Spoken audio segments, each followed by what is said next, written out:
জ্বালানির কোনো সংকটই না থাকে, তাহলে এত লম্বা লাইনই বা কেন, দামই বা বাড়াইতে হয় কেন, অফিস কর্মসূচি সময় পরিবর্তন করতে হয় কেন? বাংলাদেশে জ্বালানির কোনো ঘাটতি নাই, সেটুকু সন্ধ্যার পরেই হয়, তার আগে হয় না।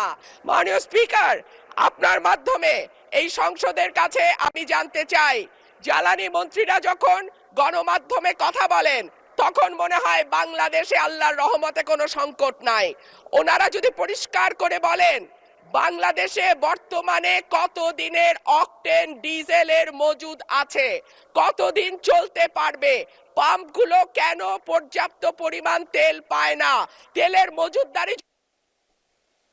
ধন্যবাদ মাননীয় সদস্য। মাননীয় চিফ হুইপ প্লিজ আপনারা বসেন দয়া করে। মাননীয় চিফ হুইপের মাইকটা দেন please.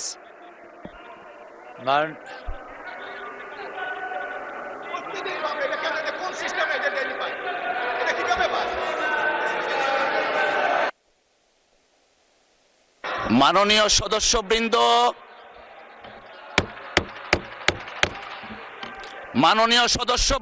Please let us discipline ourselves.